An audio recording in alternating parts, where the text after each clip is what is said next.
The next step I want to take is to explain how theory can be really useful in helping us to organize our thinking. And in particular, I want to talk about how we can use a theory of media sport called the media sport cultural complex to explain how we can move from research on television drama to research on television sport and argue that in many ways both forms, one which is clearly fictional and the other, I suppose, which is non-fictional, operate in the same way. So the media sport cultural complex is a theory which was developed by an Australian based academic called David Rowe. And I would say that one of the one of the conclusions of the theory is that Rowe argues that media sport operates principally as a form of media storytelling. Rowe argues that sport is indelibly connected to the needs of media industries, that it's important to view sport first and foremost as a media industry which focuses on the generation of drama. So sport is an example of the way that media take existing social traditions and lead them in new directions. So Rowe's work charts a kind of a trajectory, a development on how sport becomes globalized alongside media. So we have a situation where sport begins as something which happens locally, and is something which is a live event for people. You know, the audience for sport are the people who show up to watch a particular event. But actually, that's not the case today. That if you think about something like global soccer, for example, sport exists, or basketball, or anything you like. Sport exists principally as a form of media entertainment. The numbers of people who watch and enjoy sport via screens and the revenue they generate dwarfs the numbers of people who watch live and the money that they bring. And so sport needs to importantly be understood as a media entertainment industry that draws a lot of its interest from the drama it generates.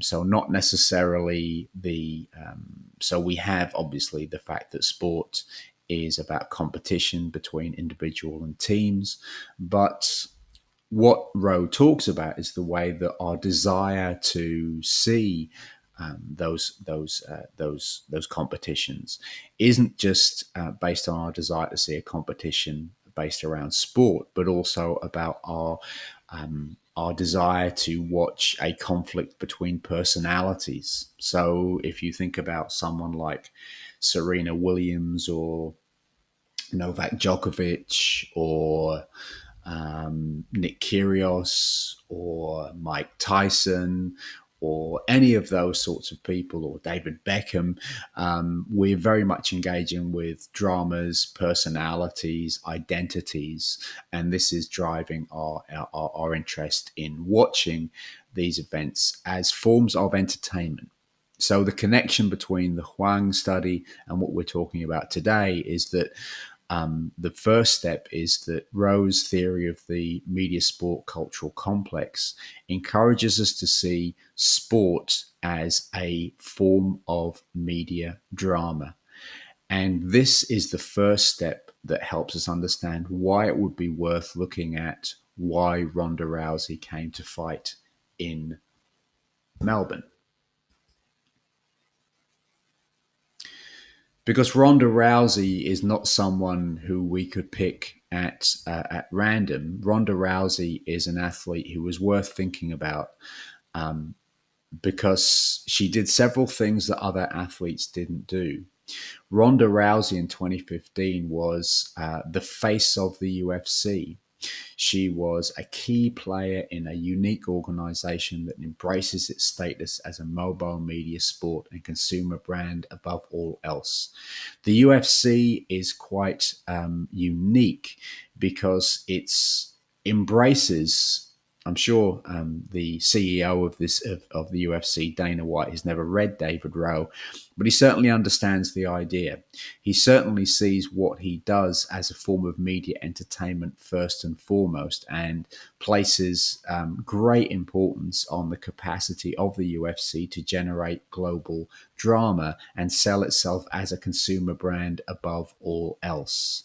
And Ronda Rousey became particularly important here because she was a celebrity. She was not just an athlete, but she was a celebrity who drew attention, drew public interest, not simply in her fighting ability, but also through her ability to relate that fighting ability and indeed her overall celebrity image to ideas about gender.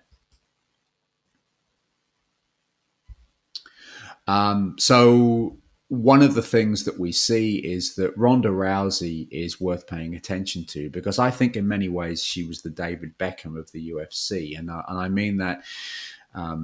Talking about David Beckham, he's a very interesting celebrity athlete who represents key ideas in the media sport cultural complex, but that's a different lecture. One of the things that we do know about Ronda Rousey is she generated drama because of her willingness to confront gender stereotypes and gender norms. So she developed a consumer line of sports clothing, I think it was called DNB, and DNB was a slogan that stood for "Do Nothing, Bitch." And Ronda Rousey would confronted head on the idea that women athletes, women MMA fighters, confronted a lot of gender norms. And she talked about the fact that she was very aware that some people might see a contradiction between her appearance and her gender identity around questions of attractiveness and what's appropriate for gender within conventional patriarchal views. And she was willing to confront those things straight on. And I apologize for some of the language I'm going to use in a second, but this is what she said. But she confronted the fact that a lot of people would think that being an MMA fighter is not a suitable pursuit for a woman. Quote to the left here.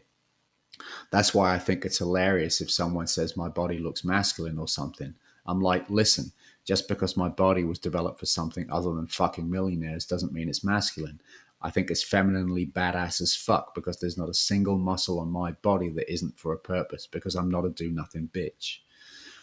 So, in pretty blunt language there, we have a very clear case that that Ronda Rousey is someone who was quite dramatic because she's not simply an athlete who's going to be judged on her athletic performances, but she was someone who was willing to dramatize those forces by taking on board questions of sexism in the media and sexism in society on board and relating them directly to her career.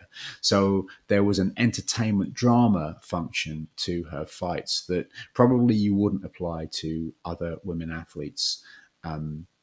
Although there's many that there's many that you would. But the point again is that we would look at the Ronda Rousey fight because she was a celebrity athlete who had a certain dramatic quality that could be converted into economic capital by her parent organization. And then the next question is, fair enough, but why Melbourne?